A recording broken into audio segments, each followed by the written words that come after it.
We're going to be looking today at the subject of Gideon's 300 and how God wrought a great victory against the odds through him. And I'm going to read the whole of the passage, which is found in Judges 7. And while we're reading it, I suppose my question to you today is, if you were alive at that time, would you have been one of Gideon's 300? You know, the New Testament tells us that the Old Testament is as relevant today as it was then, and that these things happened in the Old Testament for our instruction. So we can look back at how God worked and how people responded in those days and say, well, what does this mean for me today? So, Judges chapter 7 and verse 1 following. Then Jerubbaal, that is Gideon, and all the people who were with him rose early and camped beside the spring of Harod. And the camp of Midian was on the north side of them by the hill of Moreh in the valley. The Lord said to Gideon, "The people who are with you are too many for me to give Midian into their hands. For Israel would become boastful, saying, 'My own power has delivered me.' Now therefore come, proclaim in the hearing of the people, saying, 'Whoever is afraid and trembling, let him return and depart from Mount Gilead.' So 22,000 people returned, but 10,000 remained. Then the Lord said to Gideon, 'The people are still too many. Bring them down to the water, and I'll test them for you there. Therefore it shall be that he of whom I say to you, this one shall go with you, he shall go with you. But everyone whom I say to you, this one shall not go with you, he shall not go.' So he brought the people down to the water, and the Lord said to Gideon, 'You shall separate everyone who laps the water with his tongue, as a dog laps, as well as everyone who kneels to drink.' Now the number of people, the number of those who lapped, putting their hands to the mouth, was 300. But all the rest of the people kneeled to drink water. The Lord said to Gideon, 'I will deliver you with the 300 men who lapped, and will give the Midianites into your hands. So let all the people go.' So the 300 men took the people's provisions and the trumpets into their hands. And Gideon sent all the other men of Israel, each to his tent, but retained the 300 men, and the camp of Midian was below him in the valley. Now, the same night it came about that the Lord said to him, 'Arise, go down against the camp, for I have given it into your hands. But if you're afraid to go down, go with Purah your servant down to the camp, and you'll hear what they say, and afterwards your hands will be strengthened, that you may go down against the camp.' So he went with Purah his servant down to the outposts of the army that was in the camp. Now the Midianites and the Amalekites and all the sons of the east were lying in the valley, as numerous as locusts, and their camels without number, as numerous as the sand on the seashore. When Gideon came, behold, a man was relating a dream to his friend, and said, 'Behold, I had a dream. A loaf of barley bread was tumbling into the camp of Midian, and it came to the tent, and it struck it, so that it fell, and it turned upside down, so that the tent lay flat.' His friend replied, 'This is nothing less than the sword of Gideon, the son of Joash, a man of Israel. God has given Midian and all the camp into his hand.' When Gideon heard the account of the dream and its interpretation, he bowed in worship, returned to the camp of Israel, and said, 'Arise, for the Lord has given the camp of Midian into your hands.' He divided 300 men into companies, and he put trumpets and empty pitchers into the hands of all of them, with torches inside the pitchers. And he said to them, 'Look at me and do likewise. And behold, when I come to the outskirts of the camp, do as I do. When I and all who are with me blow the trumpets all around the camp, and say, for the Lord and for Gideon.' So Gideon and the 100 men who were with him came to the outsides of the camp at the beginning of the middle of the watch, where they just posted the watch. And they blew the trumpets and smashed the pitchers that are in their hands. When the companies blew the trumpets and broke the pitchers, they held the torches in their left hands and their trumpets in their right hands, blowing, and cried, 'A sword for the Lord and for Gideon.' Each stood in his place around the camp, and all the army ran, crying out as they fled. When they blew the 300 trumpets, the Lord set the sword of one against another, even throughout the whole army. And the army fled as far as Bethsaida towards Zeriah, so to the edge of Abdamel by Tabor. The men of Israel were summoned from Naphtali and Asher and all Manasseh, and they pursued them. Gideon sent messages throughout all the hill country of Ephraim, saying, "Come down against Midian and take the waters before them as far as Beth-barah and the Jordan." So all the men of Ephraim were summoned, and they took the waters as far as Barbeth and Jordan. They captured the two leaders of Midian, Oreb and Zerub, and they killed Oreb on the rock of Oreb. We'll leave it there. So we see this incredible story of how the few delivered the many and how God got all the glory. I think the story here is the faithfulness of a few people can deliver many. And that with God, the outcome does not depend on human might, but upon God's might and God's strength. This is all about God taking the weak things of the world and confounding the wise. This is all about God coming into a desperate situation and making it more desperate, and then making it even more desperate again until God makes the situation that was impossible to begin with absolutely, totally, incredibly impossible. And the reason that he's doing that is that people should know how strong their God is, and that they should know that God is the one that delivers, not human beings. So this is an incredible story. I mean, it starts with Gideon. We won't go back to Gideon. I did preach on Gideon last year. But Gideon, he was the least in Israel, the least in his house. And his house was the least in Israel, and his tribe was the smallest. And he was hiding, trying to get some grain. And he was hiding in a big storage container when God came to him, and God spoke to him and hailed him as a mighty man of valor. And Gideon looked at himself and said, "Mighty man of valor, don't you see? I am the weakest of the weak. I'm the smallest in my family. And yet you address me as mighty man of valor."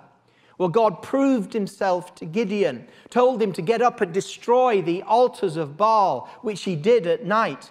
And because he destroyed the altar of Baal, he was named Jerubbaal, which means let Baal look after himself.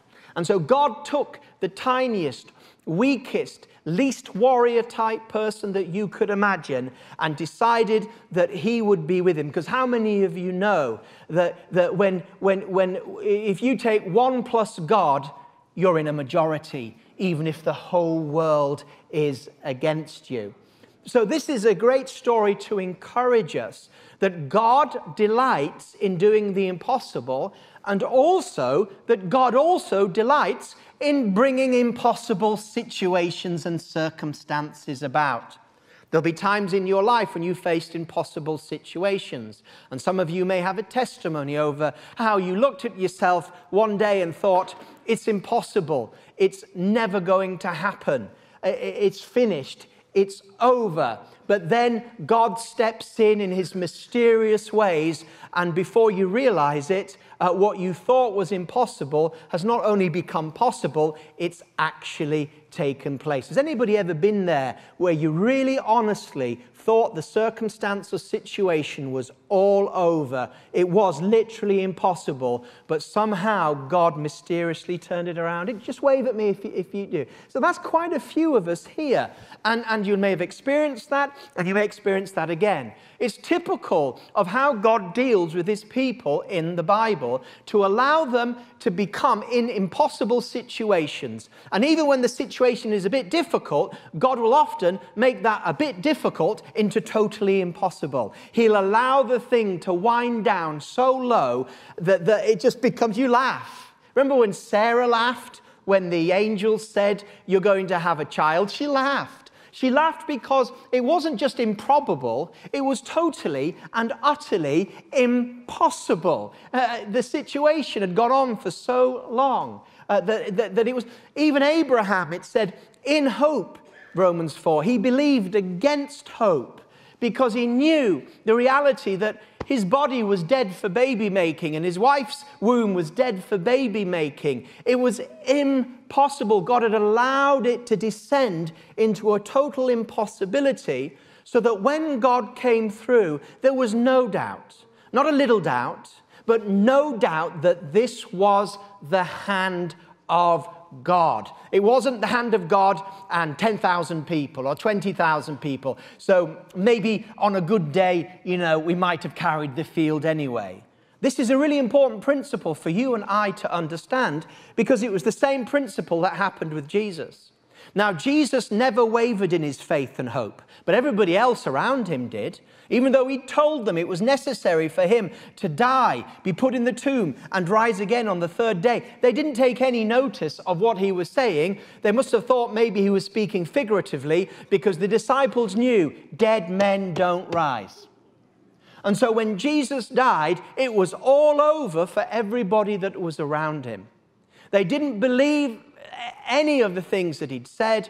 It was finished. It was over. Even when the women saw that the tomb was empty and had had a visitation by the angels, his closest disciples refused to believe. In fact, the Greek says they thought that the women were telling fairy tales.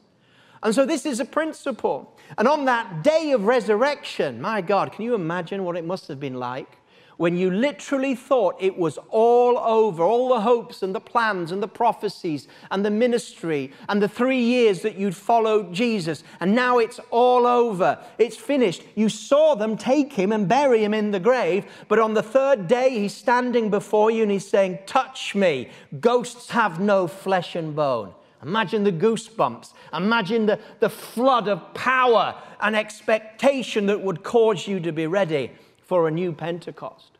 And so when God saw the 135,000 that Gideon had assembled ready to go to battle, he said, this is far too many. Far too many?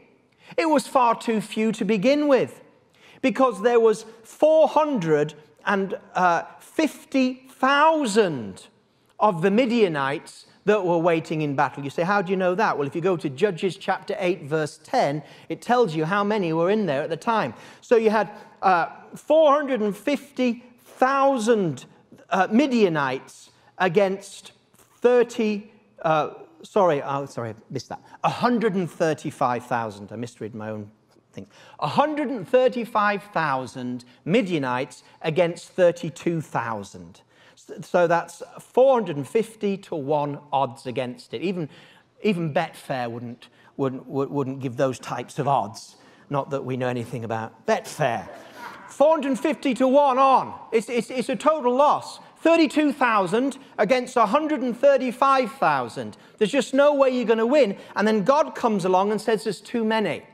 My question to you at the beginning is this: would you have been one of the 300? Well, here's the first thing that happens. God says, look, this is too many.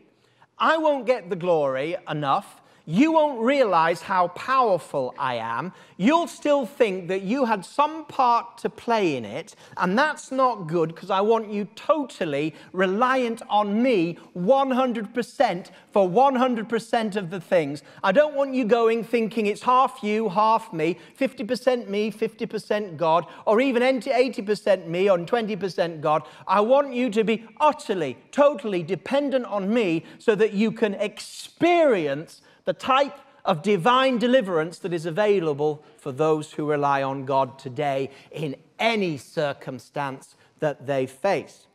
And so he said, now, whoever's afraid and trembling, they can go home.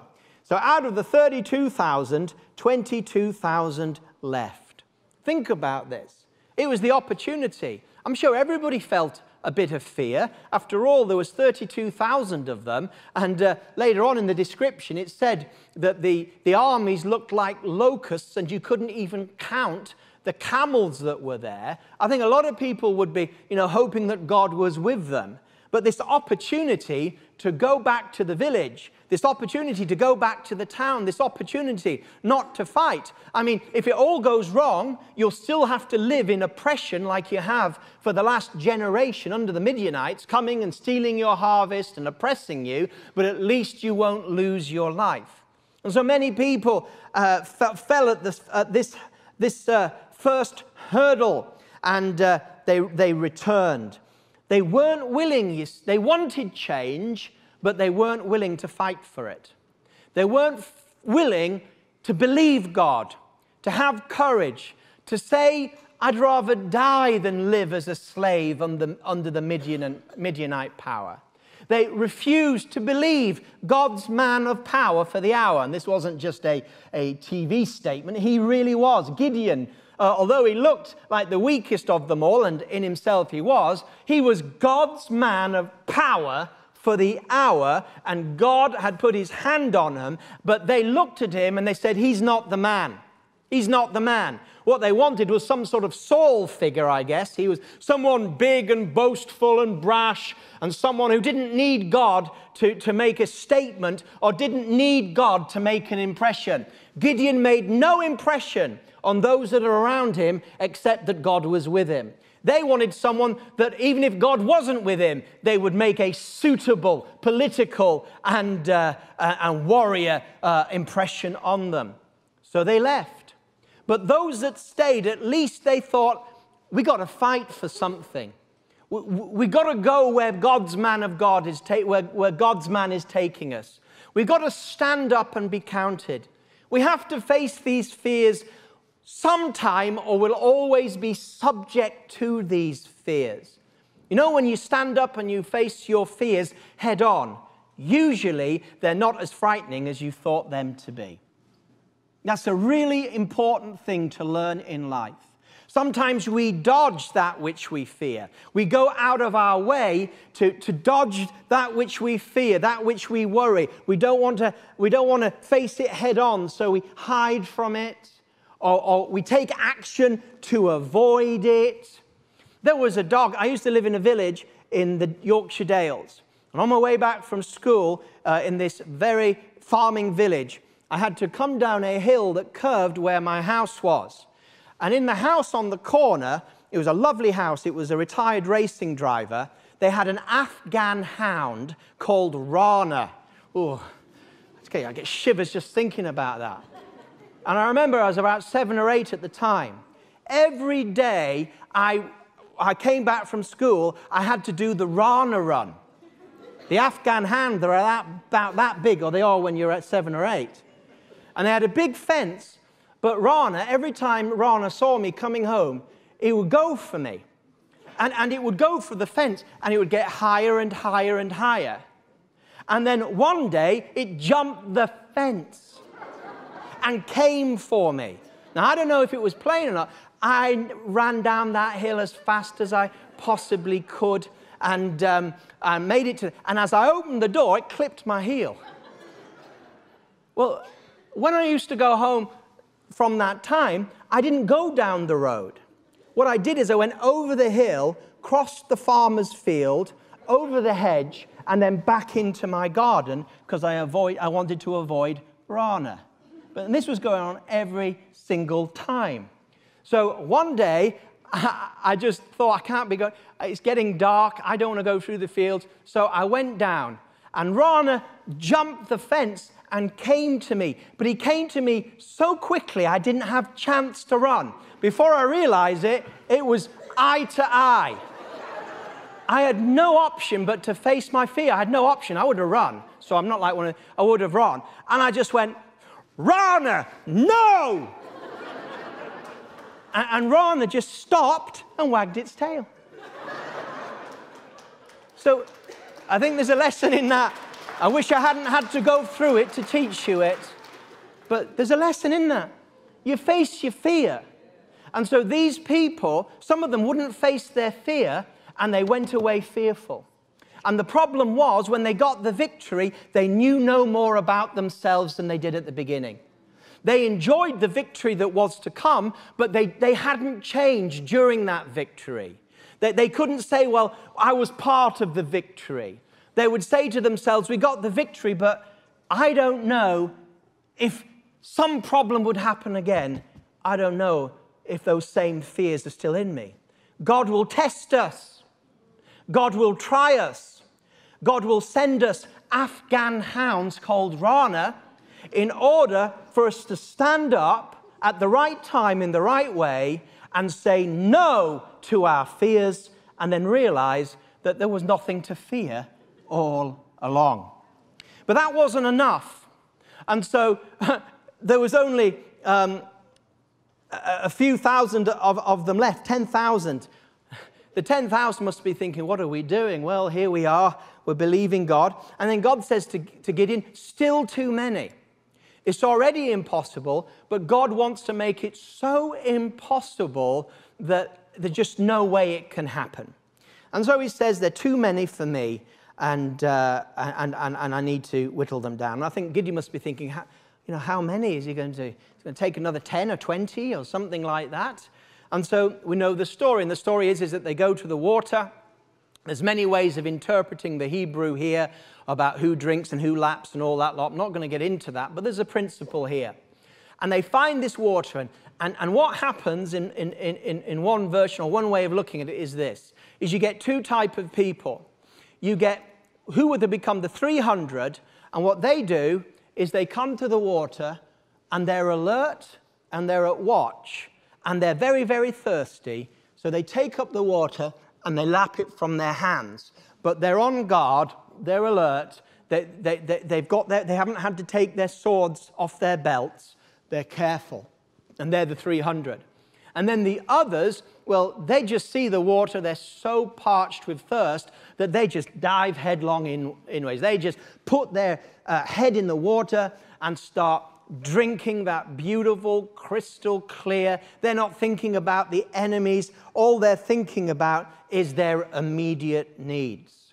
And so one way of approaching this text, which I am today, is to say this, is to say that the 300, they were careful and responsible about the mission that God had sent them on. They knew that they needed water, but their needs did not dominate their actions. They understood they had needs. They understood that they needed to replenish their body with fluid and to take some. They knew that, but they also knew there was an enemy about. They also knew that they weren't just there camping by the lake for some fishing and some diving and some Swedish sauna or whatever you might do out by the lakes. But they knew that they were there for a purpose. So there was a sense of, we're going to take this water, but we know we've got a job to do. We're responsible, we're careful. Where the other people were careless. They weren't thinking about the job. They weren't thinking about the call. They weren't thinking about the fact, wait a second, there's something bigger than your immediate need. Sometimes in life, God calls us as individuals or a body of people to consecration, preparation. Times of preparation, times of consecration, times of separation, times of training, times of pressing in, times of believing God, times of going to war spiritually, times of kingdom of God being taken by force, spiritual warfare. And sometimes when those times come, people say, I'm up for it, but when it comes time for seriousness, when it comes time for carefulness, about being careful about our lives, spirituality, and a sense of responsibility. There's only 10,000 of us left, so I got to do double what I had to do before. When this time comes, some people, they get so distracted by the basic needs of life, so distracted by the immediate, the now. I want it and I want it now. The recreation or the material possessions or the television program, and these things become immediate to them, and they say, this is what I need. This will gratify my thirst for whatever they're thirsting for, and they forget about the things of God, the call of God, the missions of God. They go missing. Their face is under the water, drinking, and the enemy could be upon them any time. And so the careful, the responsible, those that weren't careless, those that knew that they needed things and God would provide them, but they didn't make provision for physical life, the be-all and end-all. These are the ones that God chose. But don't let us think that somehow the 300 were therefore some elite special SAS force that had been picked out through basic training. They're not the 300 of Sparta. Anybody watch those films, the 300? Sparta?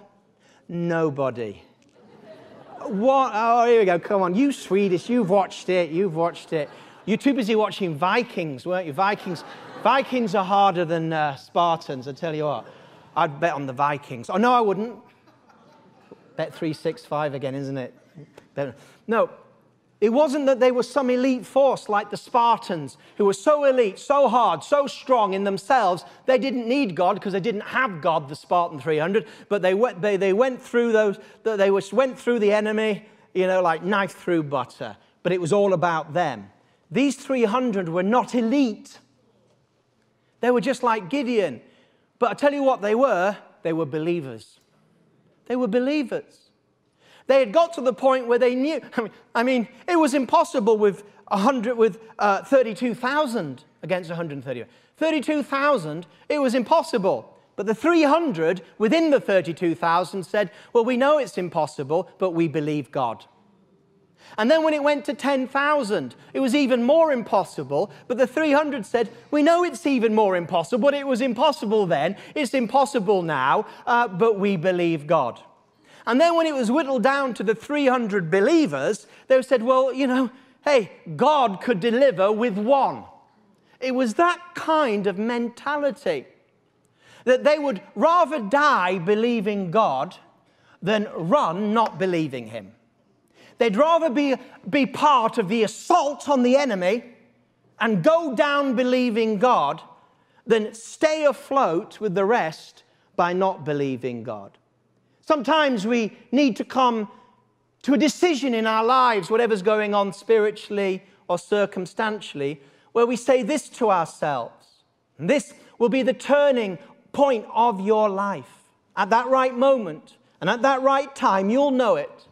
And you'll say to yourself, like Gideon's 300, I would rather go down believing God than stay afloat not trusting him. And you're prepared to go down. You're prepared to sink. Jesus, I would rather go to my grave trusting my Father than call upon thousands of angels that could deliver me from this cross right at this moment. I'd rather go down trusting my Father. That type of faith is indestructible. Nobody can tamper with that kind of faith. I'd rather go, though he slay me, I'll yet trust me. Who said, I'll yet trust him? Who said that? Job. Job, this terrible situation. And it got worse and worse and worse and worse. The devil got stronger and stronger and stronger. And God crossed his arms and sat further and further back and did less and less during it. But during that time, Job's faith was purified, and although he had problems, I don't know what's going on, why would God do this? Didn't have a clue what was going on, didn't understand it. His wife said, curse God and die. So, that's great, isn't it? And he had no idea, but then he came to it, he said, you know what? God is God, and though they slay me, I'll yet trust him. I'd rather be dead with God than alive with Satan. If you believe it, say amen. So there are going to be decisions in life, not always a slay me decision, but sometimes these are little decisions on the way where you say, I'm going to be there, I'm going to be one of the 300. There is a principle called the 80-20 principle that I'm very, very interested in, made famous by the author Richard Koch, K-O-C-H, in case you want to follow this up, Richard Koch, the 80-20 principle. And it looks generally at things in life and business. And it says that you can apply the 80-20% to much of it, and you'll find that much of it is correct. And what does that mean? It means such things as this, that 80%, for example, in the church, 80% of what gets done in, say, a church or an organization, 80% of what gets done in, say, a church or an organization is done by 20% of the people in it.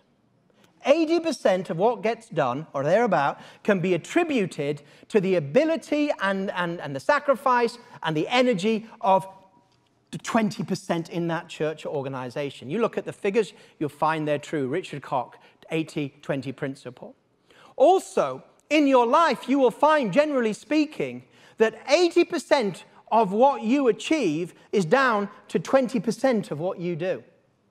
If you look at your work life, if you look at your student life, 80% of what you achieve is down to 20% of what you do.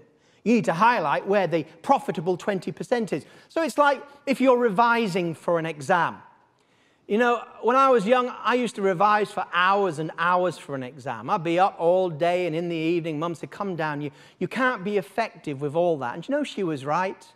Because out of the 100% of all those hours, when I look back on it, only really 20% or thereabout was at my peak performance, learning, understanding, doing it. The rest of it, I was just listening to, you know, Spandau Ballet and Wham, who were very popular at the time of my GCSEs. Bit of George Michael, bit of Wham, bit of Spandau Ballet, Duran Duran, had the poster on my wall, had it all.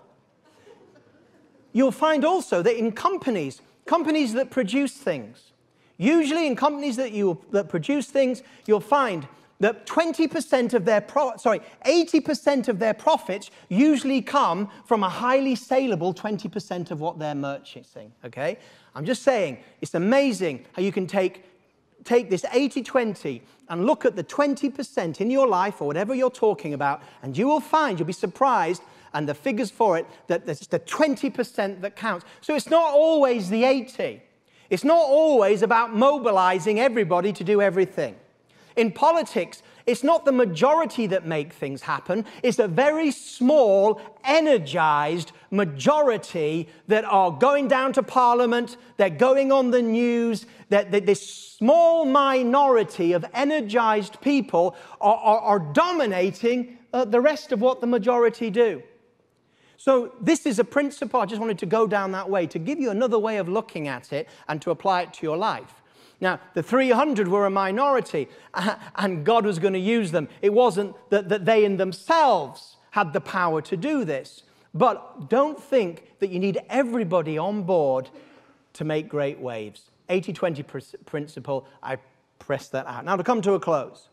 So the 300 were there, and God said to Gideon, look, I know that you're weak, so do you want a bit of encouragement? Yes, please. Well, why don't you go down to the camp, listen to the guards on the outside, and I'll show you something. Because what you don't know in these impossible circumstances and situations, you know what God isn't doing and what God's doing in your life, but you don't know what He's doing behind the scenes. I've said this a lot over Christmas because I think it's important and God's on it. God is as active behind the scenes of your life, where He can't be seen or discerned. He's as active behind the scenes as He is when He pops up with a miracle right in front of you. We as Pentecostals and Charismatics, we're always looking for the big flash, the miracle, the breakthrough. And we think if there's no miracle, no breakthrough, no presence, nothing visible, we think God's abandoned us, He's not with us. But God is as powerfully at work when His face is totally hidden from you, when you can't discern Him, when there's no answer to your prayers, when everything feels like God has abandoned you. He is as powerfully at work behind the scenes for you as if He sends His angel Gabriel and presents Himself to you. And so He let in this secret, and Gideon went, and you heard in the story, they heard these guards. God was putting dreams amongst the enemy. The Gideon's 300 thought 300 against 135,000. We're finished. Well, without God you are finished, but you don't know what they're thinking of you. You don't know what they're thinking of you. You know what you think of you. You think of you that you're a nobody, you're a Gideon, you're a 300, you haven't got ability, you've seen the size of the enemy. You know what you think of you, but you don't know what they think of you. And God had been putting the fear of God into their hearts. God had been sending them dreams, giving them impressions. God had been speaking into their fears and heightening them. God had been causing their courage to sap out like wax. And they had this dream that was spreading like wildfire. And I believe there was multiple dreams going, because when the time came, these 135,000, they were so edgy. They were so panicky that when the big jug smashed, the light came out, the 300 trumpets blew, and the shout came out. They were so on edge that they so thoroughly panicked. You might say, how can an army panic? I tell you what, when panic hits an army, it is mayhem. Total oblivion comes on people's minds, especially in the days of swords. They don't know what they're doing. They fire on anything. They lose total control of themselves. When panic hits a regiment in a battle, all hell breaks loose. You don't need the enemy anymore. They will destroy themselves. They will run over each other, stab each other, shoot each other, blind fear and panic. And that's what happened. God gave them a strategy. God will give you wisdom, us wisdom. The 300, he'll give us a plan and a strategy. And it might not seem great to us, but it'll do the job, because God's been working behind the scenes to set the scenery for his great victory. And so there they were. They let the light shine, broke those jugs, they blew the trumpets, and then God gave them the victory. What must it have been like to see this total army that should have obliterated you, absolutely in panic, running away? The victory, the feeling, the goosebumps, the rush, the amazement of God showing up must have been a moment worth living for. A moment to live for, and a moment forever after to remember. God wants us to have types of moments like that, and he's working in our lives for moments like that. And then what happened was, they got them on the run, and then everybody else got in the victory. Because Gideon says, go and call that tribe, and go and call this tribe, because we have 300, we can't collect all these camels, all this booty, the food, the treasures, which they were, all of this, 300, there's too much victory for the 300 who won the victory. There's too much victory, and there's too much enemy and territory to take. So now, all the people that weren't there, that weren't believing, they joined the victory. How many of you know when God's pioneers break through, God's pioneers that are very few, because no one wants to be a pioneer, because it takes the type of 300 faith. But when God's pioneers break through, how many of you know the numbers swell? Success breeds success, breeds success. Now everybody wants to come to your church. Now everybody wants to be part of what you're doing, wear your badge, be labeled with the church of the 300. Which church do you go to? I've just joined the church of the 300. Oh, I hear they're running 10,000 now. Oh yes, we're all part of it. You're enjoying the victory of hard-won pioneer faith. And that's also the danger later on when the church of the 300 becomes the church of the 10,000, and then God wants them to mobilize again. What happens? He has to whittle them down again because he's looking for those. Well, let's bow our heads in prayer. I've said enough. Lord, would we have been one of the 300? Well, we'd like to think we would be, and we're challenged by the story. So, Lord, help us take this story as a template for our lives and also what you're doing in us and through us.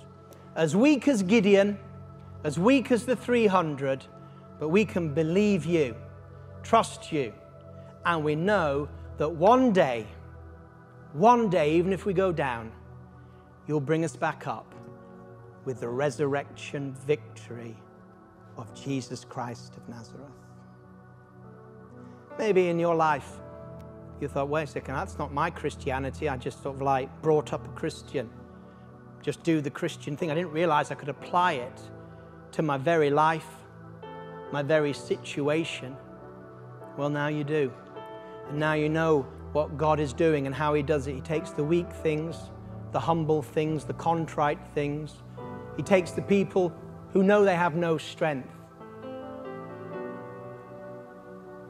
He takes the people who know they have no power, who know they can't do anything without God.